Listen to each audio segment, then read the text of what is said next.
The escalation that we are seeing in West Asia is serious. It is going to have ramifications when it comes to not just the region, but globally. The impact is going to be huge. We at India Today Global have been sitting with experts trying to analyze what next and why did it come to such a pass. I was in Tehran. We interviewed the foreign minister of Iran, and he was very clear that they're prepared for war, but they're seeking peace.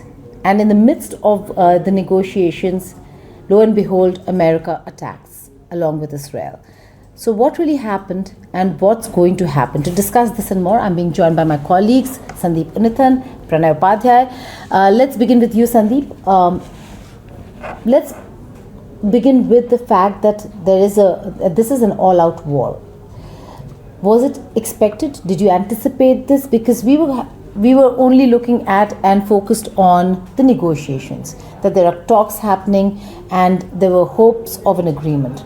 Right. What happened? Geeta, I think this was one war that everybody saw coming, and I think the talks were only a ploy by the United States and maybe Israel to buy some time, right? They were preparing right from January. If you see that statement, on the 2nd of January, Trump came out with a very strong statement asking, the Iranian people to rise in revolt, and that he would, teach the regime a lesson. He, of course, spoke too soon because then there were civil protests. The protests, of course, were more so that statement December. Like we are locked, loaded, and ready to go. Locked, loaded, and ready to go. And the carrier strike groups were nowhere on the horizon. And once the carriers started coming into place, which is the Abraham Lincoln, which sailed in from the South China Sea, and then, of course, the Gerald Ford, which they redirected from off Venezuela. Once those carriers strike groups came into position, one of Israel, the defensive one, and the one of Oman, which is the offensive one, we had a fair sense of the fact that there would be strikes, massive strikes. Because when the US moves hundreds of strike aircraft, bombers, AWNC aircraft, tankers, these are not negotiating tools. These are not bargaining ploys. These are not pressure tools. It means that a decision has already been taken, especially when it comes to Trump. But I think the speed, the expanse of targeting of Iran, and most importantly, the joint targeting by Iran of Iran by the United States and Israel is almost unprecedented. And the biggest thing to my mind about this operation that we've been seeing, this twin operation by the US and Israel, which is a little over 24 hours now, it is the largest aerial operation of its kind. Right. Literally hundreds of aircraft carrying out thousands of attacks, decapitation operations. This is stuff that we've seen being done to terror groups, right? Decapitation is something you do to terrorist outfits. It's never been done against a country on this scale. To kill 30, 40 leaders. Of course, Israel did it on a smaller scale during the 12-day war last year, but this time... And follow through also, the plots and assassinations even after the 12-day war, but this... And this is unprecedented, to kill the Supreme Leader Ali Khamenei. Let's come to Ayatollah Ali Khamenei and what this means for Iran. Now, again, a sense that we got when we were interviewing Arakchi, and I said that the target, should there be war, the target is your supreme leader. How are you going to react? And he was clear. It almost felt like Iran was prepared. This is existential, Pranay. This is an existential thing. So it's a do or die situation for Iran. They know they have nothing to lose. So when we asked him about this, he said, well, we have a process in place. Even if the supreme leader is taken out, which is messaging to the West, even if the supreme leader is taken out, it is not the fall of the regime. And Geeta, another leader will come up. Yes. But the fact that they took out the supreme leader, we will talk about the ramifications and the fact that this is martyrdom for an 87-year-old who was already frail and ailing. Does it make strategic geopolitical sense on Israel and America's part?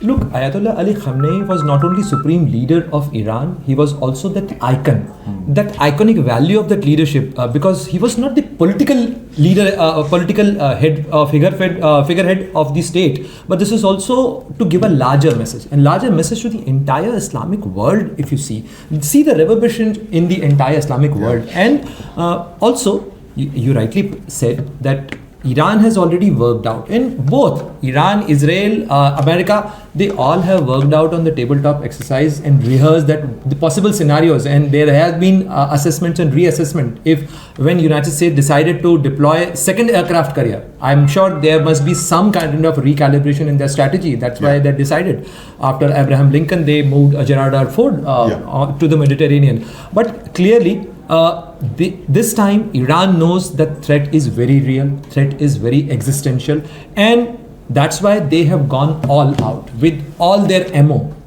at their disposal, and that's why they have taken it to the entire region of the Gulf. Some time ago, I was showing you that kind of that artificial intelligence, that artificial AI generated video. They have given that glimpse that how are they going to fight, and if you see, if you juxtapose what is happening, they have shown in that video that how the U.S. aircraft carrier, how the landmines, how the Gulf bases, Gulf ports will be targeted, and even the oil tankers will come under their targets. So clearly Iran has worked out this thing and they are prepared. But the bigger issue is that the worrisome thing for Iran, for Geeta, is that their system somewhere got compromised. Because you think so?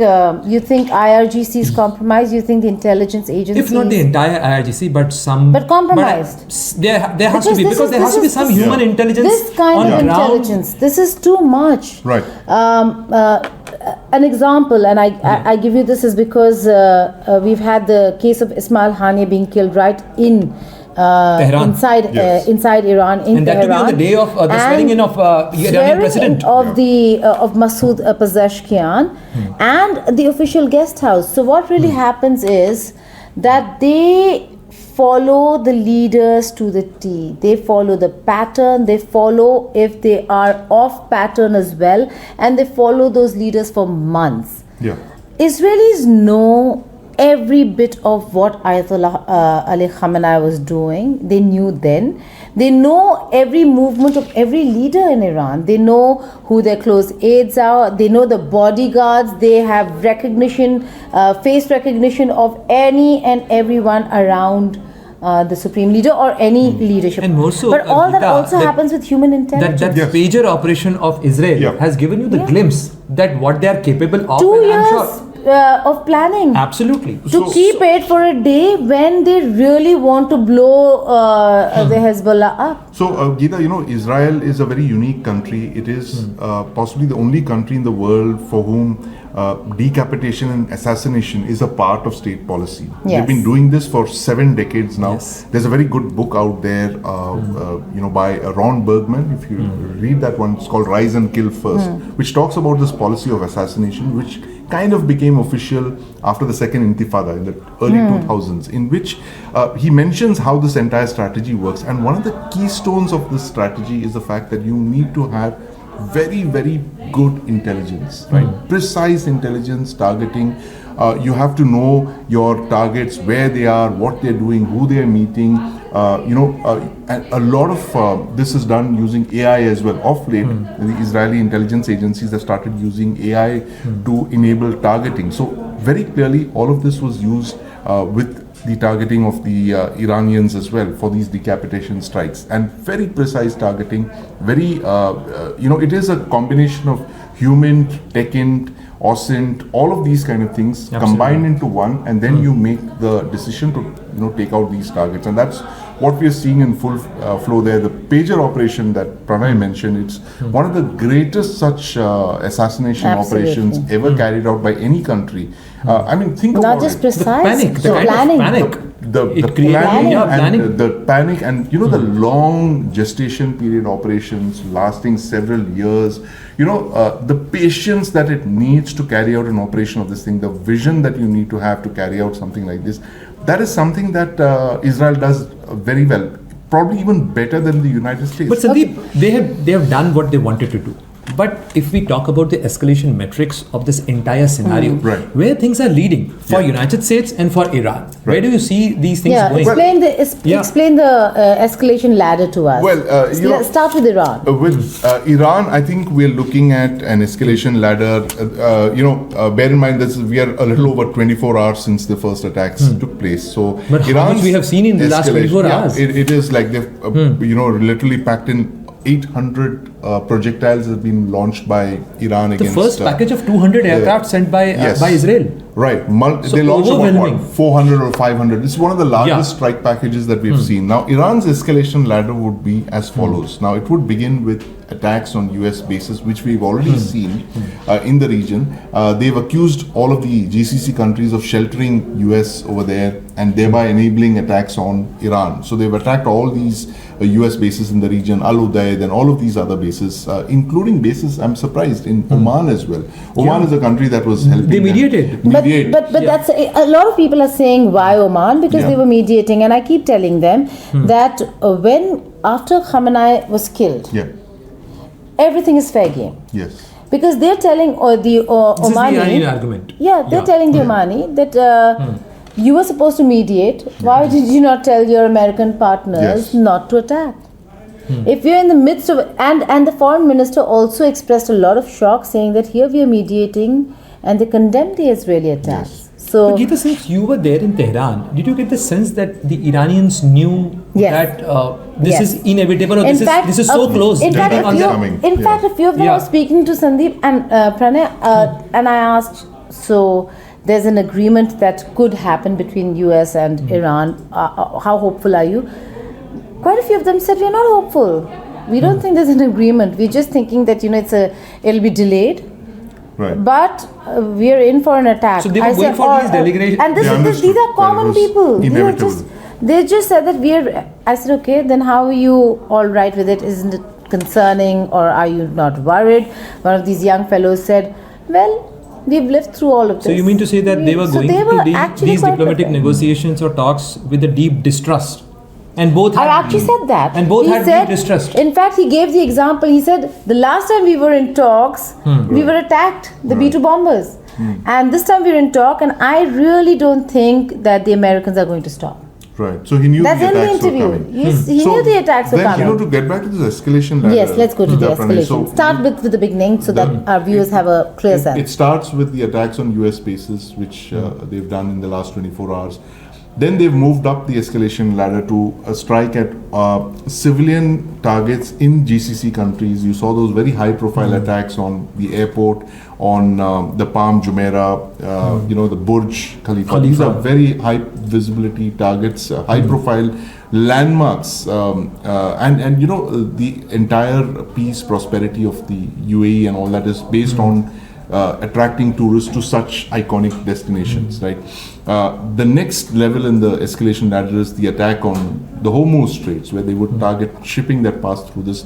The Hormuz, as you know, is a very vital artery for the world. It is the jugular of, it's one of the very key choke points in the world where 20% of world energy supplies pass through. Because They all have threatened that. the oil-rich countries All are the oil-rich around. countries are in this thing's like a around the bottle. Gulf, yes. It's a bottle, and the neck of that bottle is in Iran's hands. And In fact, Iran it's a can connector shut it. joint between Yes. the Gulf of It's an Oman and Gulf, antechamber. and That's the it. Gulf of on Persia. the same ladder, I'd like to mention it's not just Strait of Hormuz on one end, the Red Sea, because the Houthis are now starting to entire attack. Arabian So this Peninsula. the entire peninsula right now, Iranians control because both Houthis, ends of it. yeah, both ends of it. So then, moving up the escalation ladder, you will look at Iran trying to accelerate this by using high-speed ballistic missiles.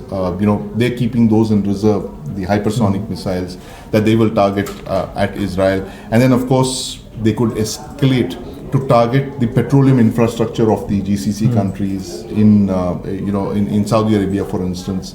There's some very large refineries that are Do you see oil rigs getting blown up? It could be. But Pranay, when Everything's fair game. It all depends on the kind of attacks that Iran is going to be faced with, and they will have no option. They're fighting with their backs to the wall. They know that. That it is this do or level die. of it is little bit do or die. They've never been It in is this absolutely situation do or die, not in little bit. 47 years. They've never been in this place in 47 years. Yes. The whole purpose of this entire axis of resistance, the IRGC, all of this is to protect the regime, right? And now they will fight. They will fight with their backs to the walls. And it's a very unusual kind of a fight because in the past, we've seen Saddam Hussein being toppled in 2003. But there was a massive ground invasion. There were 6 carrier strike groups off the coast. and foot soldiers on the ground, and boots on the ground. Like 150,000 soldiers, 130 to 150,000 soldiers were there on the ground. There was a physical invasion of Iraq. But today in 2026, you're trying to do from the air what you once did through an air, land and sea campaign, right? So this the two-dimensional war, it's anyone's guess if it can actually effect a regime change, if the regime will collapse. The Iranian hope is, of course, that they should survive. And of course, going to the escalation ladder, the last stage, of course, is that very unknown kind of thing, which is the nuclear question. Does Iran have the ability to fashion dirty bombs based on they believe to have about 440 kgs of highly enriched uranium to about 60%. That's not enough for a proper nuclear weapon. But by chance, if they've been able to refine that into 90%, then they get about 8 to 10 weapons. If they don't, they can use that HEU to fashion But do you dirty think bombs. that the nuclear enrichment facility still exists? It's clearly not knocked out as Trump has claimed. Trump has kept saying that we've obliterated it and annihilated it and all that. But here's the thing: if you've obliterated the nuclear sites, then what are you asking them to roll back? You claim to have done that with because he now said that they've restarted the process of opening up and starting. Which means you didn't knock it out. Which means you did not destroy it in the first place. And you're making all those exaggerated claims. But the nuclear question is where I would end this escalation ladder at, because that is clearly a place I don't believe Iran wants to go to. Even if they have that HEU, they will not use it simply because it will tell people that look, they always had this. They were, we will go to the Israeli escalation ladder, but before that, the Iran question itself, Pranay. They have killed the supreme leader, who is 87 years old, frail. Yes. Is this martyrdom that Iran will now try to capitalize on, and will this in a way unite the Arab and the Persian world? Because it no longer is about Sunni Shia, it's about one man or one country standing up against the West, and maybe the Arab world not being comfortable with a Netanyahu win.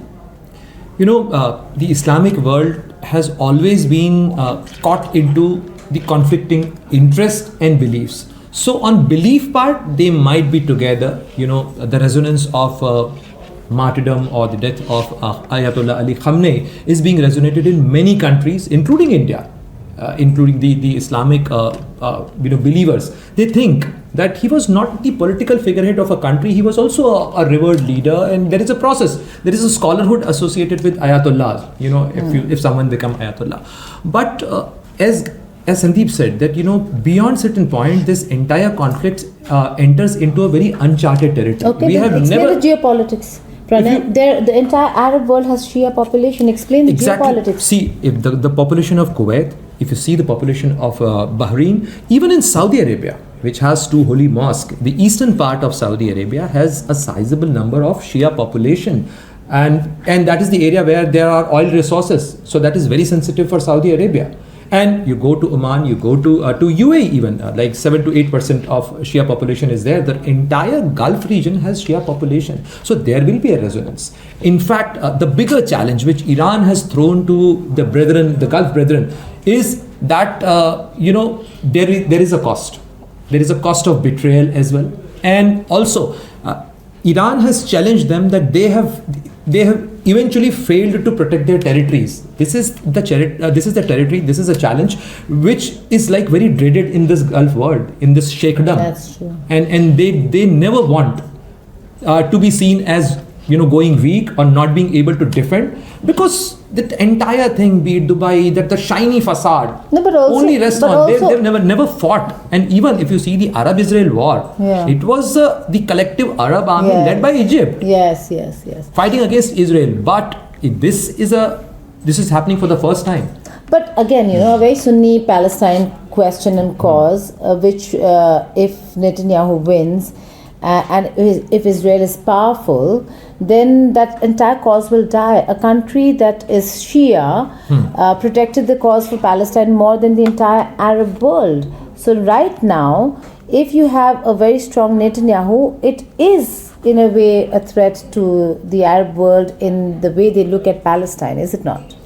As I said, that they are caught into their belief versus their economic interests. That's why UAE was first one to join the Abraham Accord. They signed Abraham Accord. They normalized their relation with Israel.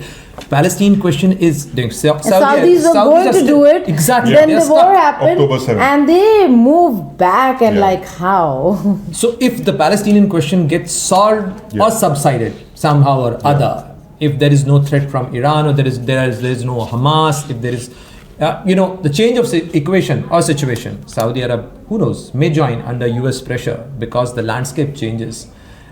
This actually changes the entire dynamic of West Asia. And if you see, 2 days ago, I think just a day before this operation, Yoav Gallant, the defense minister of Israel, posted that next week is going to change the geopolitics of Middle East for coming decades.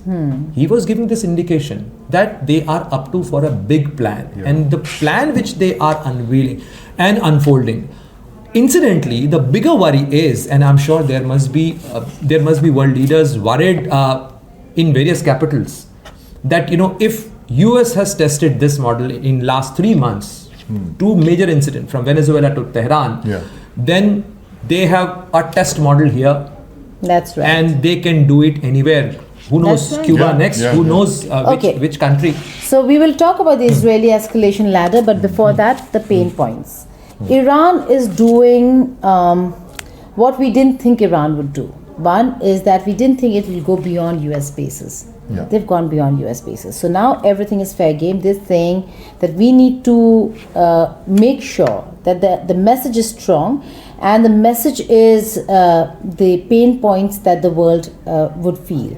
One is economic, which certainly you're looking at, given that given the fact that flights have been cancelled, people are stranded, residential areas have been targeted, which means that your economy is going to go for a toss, right? Yeah, absolutely. Sandeep? And the biggest thing here is the oil question. Geeta. Oil is at about $70 a barrel now. Absolutely. 75, I think. the 75, current, Yeah, 75. 75. If it crosses, if this conflict continues for a couple of more days, $100, it would cross 100. 100. And then that is when you're entering into dangerous, uncharted Absolutely. territory, when oil prices increase. The markets are opening a few hours from now. Insurance You will prices know. have gone up. Yes. The shipping costs have gone up. All of that And is going to create a catastrophic global thing, exactly of the kind that Iran would like to impose on the region. The fact is, they want to raise the cost of a war on Iran. That the Stamson option, as people are calling it, that we are going to bring down everyone with us. If you try and take us down, we will take the entire region down with us. Which is why I think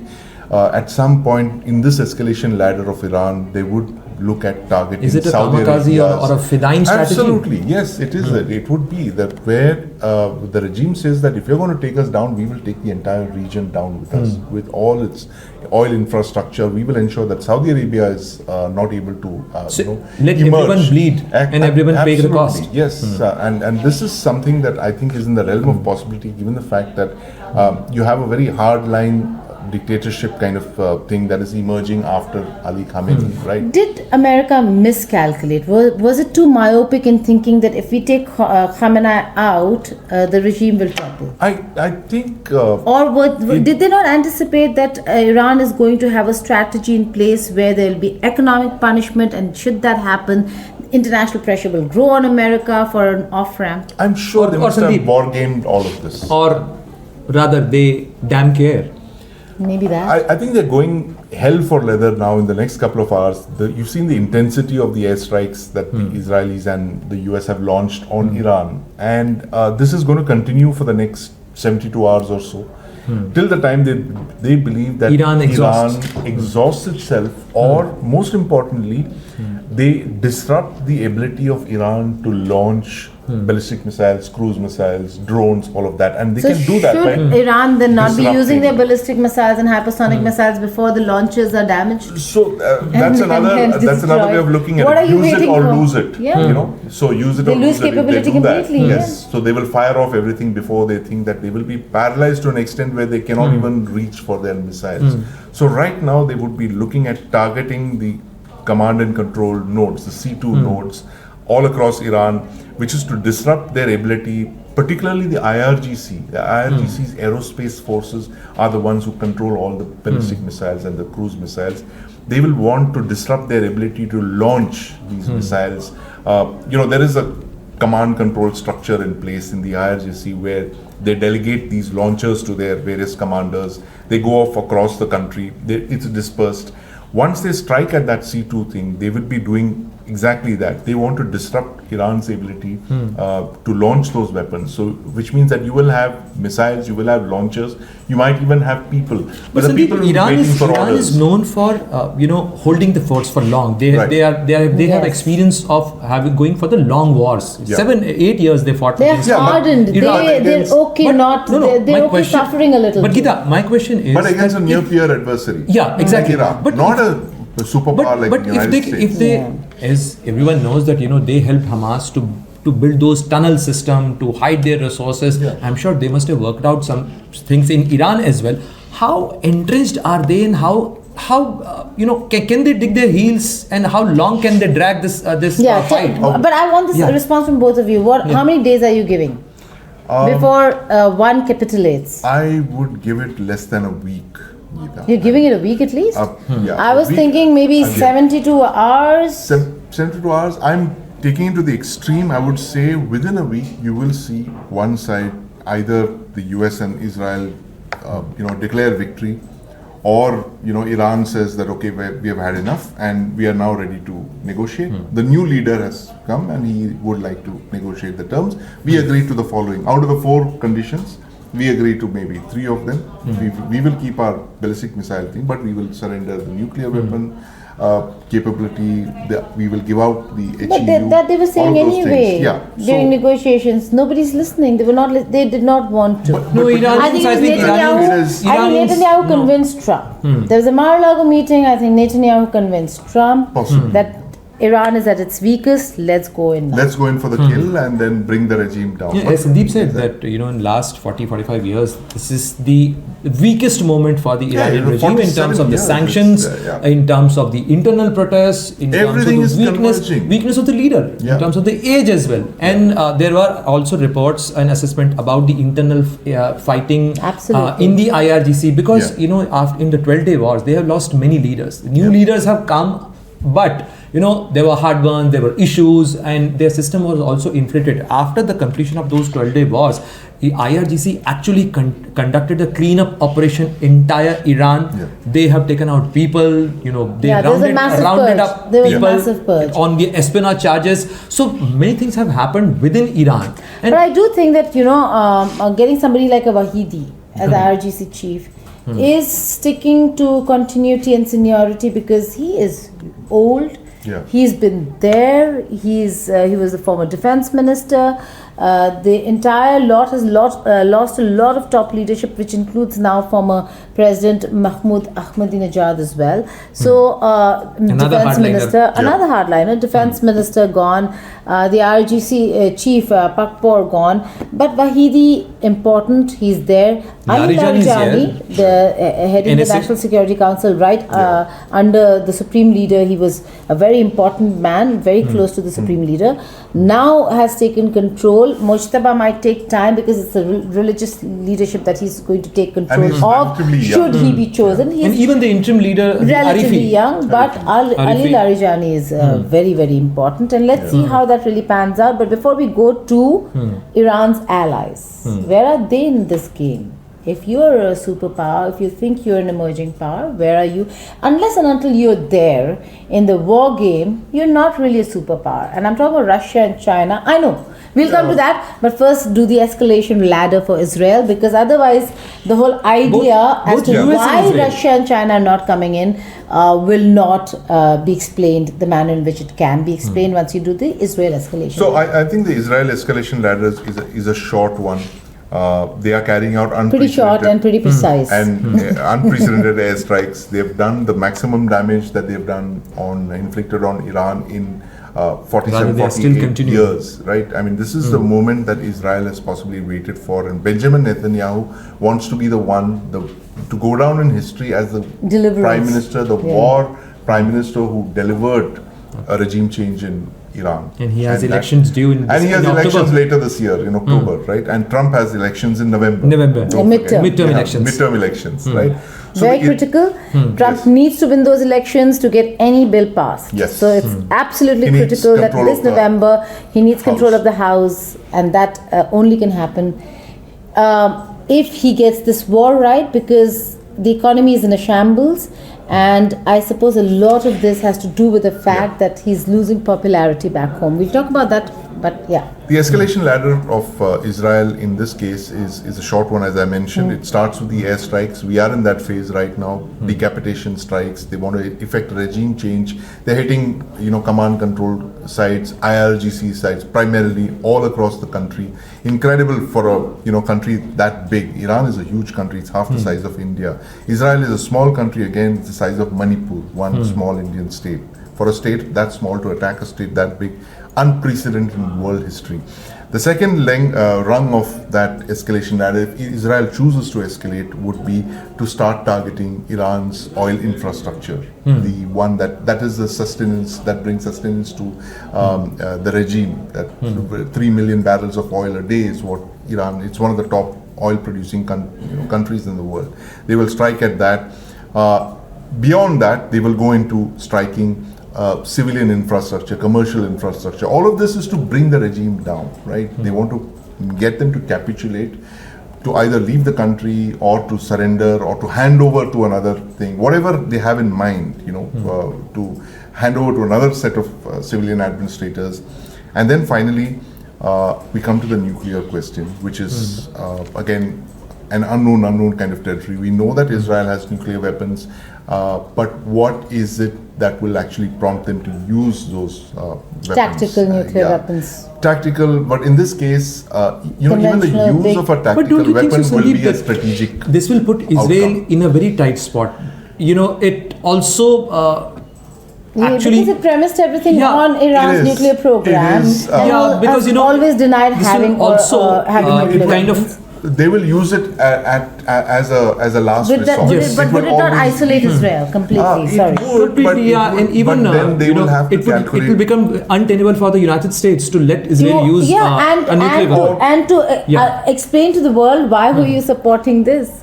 It would be a very last resort, and Israel, to my mind, would use nuclear weapons only if its own existence was threatened. For instance, if there is a very large number of Iranian ballistic missiles that are, hitting Israel. Israel is a small country, like I mentioned, and that threatens Israeli, civilian population, and it makes the survival of Israel untenable. That is when they will resort to nuclear weapons. Possibly one or two of them. But I think that's why they have gone in this operation along with the mightier American military which is Because- so they don't have the kind of depth that the United States has Exactly. in terms of ordnance or the ability to generate the kind of combat sorties. The Israeli Air Force is possibly one of the world's best air forces if you look at it. For their size, the number of aircraft that they have, the ability to conduct long range missions across West Asia, to launch the kind of missions that we thought were only theoretical, launch aeroballistic missiles, loft it over Saudi Arabian airspace to go and hit a target in Qatar, which is a Absolutely. That- decapitation strike yeah. that they tried. They failed. They didn't get the person on the ground there. But the fact is that they still tried, and they hit Qatar, a country which hosts, American US bases. base. Hello, their base. So this sheer audacity of that, and that is, you have to give it to the Israeli Air Force there. But again, that nuclear question is where you're in uncharted territory. You don't know what is it that will actually force a country to use nuclear weapons. But that is, I would put it in the realm of, a possible, not probable. But I put it Geeta, there. if you're done with just- Wait. Yeah. Okay, Sandy, let me just come to the fact that there are a lot of the US president had made a very clear statement that he wants the regime toppled and he wants the people to decide. Now, these are the very same Iranians who are now in the streets of Iran, Yeah. everywhere, mourning, maybe celebrating. There are going to be massive funeral processions. They're already heard about more than 80 children, young kids having been killed. Their view might be turning, and it will turn further if there's an attack that kills civilians. How is America going to tackle people in the streets and yet get the leaders? Yeah, I don't quite understand what they mean by regime change. Yes, exactly. Please explain what they mean by regime change. Regime change of what? Do they want it to be Libya, Iraq, Syria? What regime change model do they have in mind? And they have a collapse. They have of a very country? poor record of regime change operations. Yeah, I mean, just And look at they have, what they have Iraq. left is only mess. Look Smoke at and Iraq, ruins. look at Libya, Even look at Afghanistan, Syria, forget look at it. Afghanistan. Syria. I mean, Syria is not the Syrian Arab Republic Not it once at all. was in 2011. Liberal. It was a liberal, Not it unless was a President Donald Trump has a- Dictatorship, but the society was a liberal. liberal Or society. unless President Donald Trump has a very creative idea and a sustainable idea. Yeah, I Whatever. can't imagine. If he says what- that he is the best Raza deal maker. Pahlavi, which is what he does Yeah. not enjoy No, popularity. we don't know. He's an outsider. He's an alien. We never know that, whether, look, Maria Corina in Venezuela's case was considered as the best bet, and, President Yeah. Donald Trump may install her, and it didn't happen. It didn't happen. So She won the Raza Nobel Pahlavi- Peace. She won the Nobel. Whatever it And is, there's but a like problem there. she was an opposition leader, and in Raza Pahlavi, like, who President Donald Trump himself said that I don't think so that So- he Yeah. holds that kind of a So credibility and he will be explain able to to me, deliver. how is America going to take on or carry out retaliatory attacks against Iran when there are people in the streets? Right, a very important question, because if you start carrying out large-scale attacks on the streets, you obviously are going to kill this very people that you asked to rise up in revolt against the Iranian revolution. But then, what I see the US and Israel doing so far is they are very careful in striking only leadership targets, regime targets, IRGC targets, missile installations, military targets. They're not targeting the common people. That's the view. But there were reports that they targeted a that they school did target and, a school. so Yes, many, of course. That has been explained Yeah. as collateral. It's very unfortunate that it fell there. They were not planning to kill Iranian civilians, because there's a dichotomy here.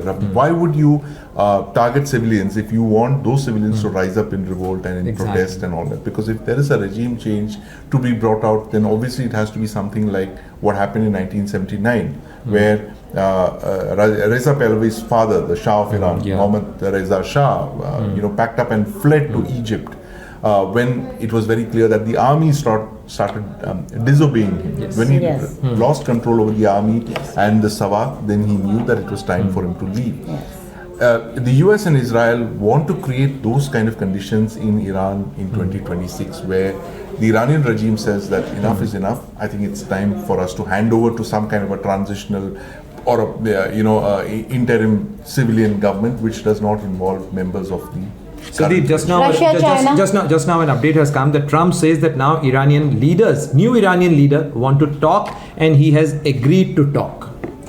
Okay. So, is it an off ramp for Trump? See, can I just come in here? Yeah. Last time around, when the attack happened and there was escalation and retaliation from Iran, Right. it was Trump who said Iranians want to talk. Yeah. Midnight Hammer. Yes. Right. It was And he also himself said came that and said, I have agreed. and I have Yeah. agreed. Right. So Yeah. this is It yet could well another be round. that off-ramp. Because West Asia is burning, economy is going to slow down. Yeah.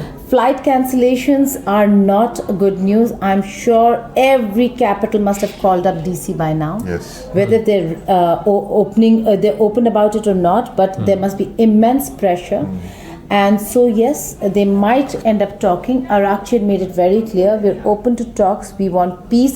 He'd already ruled out any enrichment or any missile capability reaching America. And also, Geeta, if I may There are add, so that many even things they were going to give. Europeans must be very worried. They have sizable population. Yeah. sheer I population think the there. big thing over here, Pranay, for me, as somebody who did not want women being lashed and beaten and killed, Mahsa Amini, and I have received a lot of flack for wearing a hijab for a rule that exists in Iran. I think the regime has to go for reform.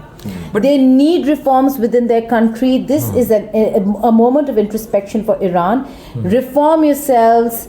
Be the country that you want to be seen as when it comes to, and make the distinction between the clergy and the government. That's how Iran can flourish. They have all the resources they Yes. want, and they can engage the West very well. The problem over here will always remain that Iran will forever be seen as the enemy of Israel, and when that happens, there can be no alignment with the West, particularly the United States of America. But Geeta, before we conclude this Yes, please conversation, conclude. before we conclude this conversation, I want to bring the point of Iran's another neighbor, Pakistan. Pakistan must be in a tight spot because because they just condemned the attack. They condemned the attack. There are violent protests in Karachi targeting the US That was consulate. bad. In fact, reports that the US Marine fired, many Pakistanis have lost their life. Protest in Lahore. How will Asim Munir will do this tightrope walk, balancing that regional equation? Asim Munir must be delighted. Why? Because he thrives in chaos. The Pakistan army thrives But in here chaos. the- The thing that but here the worries them the posi- most is peace. That's true. But Sandy, here the position is they've condemned. He did not Prime Minister condemn. condemned. He Prime made Minister. Shahbaz Sharif Shahbaz Sharif condemn. Condemn. Yeah. And then he will, maybe they're playing good cop, bad cop, because Shahbaz Sharif is condemned, right? He's not an elected representative. Absolutely. He's not They- a And then always the look good, for an and then the opportunity in the good chaos army that, chief, the let- good field marshal, Yeah. the good, great Yes, field marshal will come to Trump's rescue. So I wrote this piece Yeah. for India Today where just about Please read. 24 We will hours. we'll put the link of the article in the Yeah. description of this. But I must say video. that events have moved so quickly that I It's wrote useless? that piece. Don't No, read. it read. it's no. It's still I there. was looking at it from Asim Muni's perspective over how he is in a poly crisis right now. He has a hostile India on one side. He's fighting a war with Afghanistan, and He's a brewing blinding crisis Imran Khan. he has of course blinded Imran Khan, and he's got a brewing crisis in his southwestern corner, which is Iran. It has a Yes. 1,000-kilometer Yes. border with Border. Iran. If there is a regime collapse, there is a possibility that trade, that very lucrative but unauthorized black Even- market even trade from could be the- disrupted. Absolutely. There could be a flow of refugees. There could be Oh my God, I'm violence. sure. And worst of all, Yes. the United States would ask him for bases. Right? Yes. He's got That bases is- close to Iran, and Yes. And I you don't have think the US anybody operating is from there. comfortable. And in fact, I think for the they will- Balochistan question point of view, Yes. from that point of view, that Sistan province and Balochistan province, if Iran, disintegrates, or if there is a chaos in Iran, then I'm sure there will be fallouts in Pakistan as well. So, Pakistan, as you said, that they thrive in chaos, but obviously It's the military. I must it's a qualify military, that. yeah. It's the Will you military please in now Pakistan. respond to Russia-China question? What is the Russia-China? The question? Russia-China question is that they're allies, they have compulsions, Yes. it's complex, will they not? Quick answer to that. It is, they will not interfere, right? China has done all it can for Iran, it's given them intelligence, some kind of support, precursor chemicals Yes. to make all their ballistic missiles. Yes, and yes. missiles, all of those. All those stuff. reports of Y-20 aircrafts landing in Tehran. That's right. And surface-to-air missiles, radars, all of that hardware is there. But apart from that, they're not going to intervene on the ground. Neither will the Russians. So, So the Russians have got their own Is it the problems. second time that after Pakistan in Iran their air defense systems have failed? I believe they have If some they have- they installed, HQ9s. yeah, HQ9. I have to verify those reports of whether HQ9s were actually transferred to Iran. But the fact is that one or two or three of these radars are not going to make a difference when you're looking at literally barrage. hundreds of fourth and fifth generation fighter aircraft that's pouring into your airspace. And a barrage of missiles. This will be like a pea shooter as compared to all of that. So Yeah. there's no comparison whatsoever. And There's even no from the way. Russian point of view, if you see, there are statements put out by Kremlin, put out by the Russian foreign minister. But as far as the commitment for a military aid, Russia would want to consolidate its position at the time when the world would be looking at West Asia to consolidate their position and in the fact Ukraine. that there are talks And between US and Russia. Right. Absolutely. They want to disrupt that. Okay. All right. This is a long conversation, but a very, very meaningful one. So please do watch the video. Before I close the conversation, the most important aspect that Pranay just said, Trump has said that the Iranians want to talk. This could be an off-ramp, a de-escalatory sign, so to say. But before I close, this is very close to home. The impact on India and the region is going to be unimaginable if this war continues. We have so many Indians in West Asia. Most of them are now panicking because residential areas, civilian areas are also fair game. And that is again the pain point. Iran wants the Arab world to feel the pain that you are vulnerable. So do not side with Israel and US at this point in time. The cost to bear and the price to pay is going to be very, very dear. Another very important aspect why I'm saying maybe Trump is coming to the talking table yet again is because there was information that had come in just not so long ago, wherein the Americans have said that they at this point in time cannot evacuate Americans from West Asia. There is no possible route. There isn't a way for evacuation or evacuating of Americans from the Middle East. if I may add just statistics to it, Geeta, forget about the Americans. Can you imagine? If we have to think about, evacuation, don't even exactly. go there. You So that can't is even, it's impossible. unimaginable. Even for the UAE, the number is 45 lakh Indians. Europeans and working there. 25 lakh Indians in Dubai alone. Yeah, but So we Europeans can't. working there, Americans working there, with business interests over there. chaos, yeah. So the most worrisome part is that. That chaos and the loss is not going to be something that any country, be it Netanyahu, who does not care for and is not answerable to anybody, but Trump and the American administration will not be able to answer. So a lot of questions, a lot of things for you to think. This is geostrategic, an episode on West Asia geostrategic policies, explained very plainly as to why we are looking at an escalation ladder and why maybe at this juncture the two sides could come to the talking table yet again. Thank you so much for watching. All the important links, including Sandeep Unnithan's article, will be in the description note. Please do watch and read. Thank you.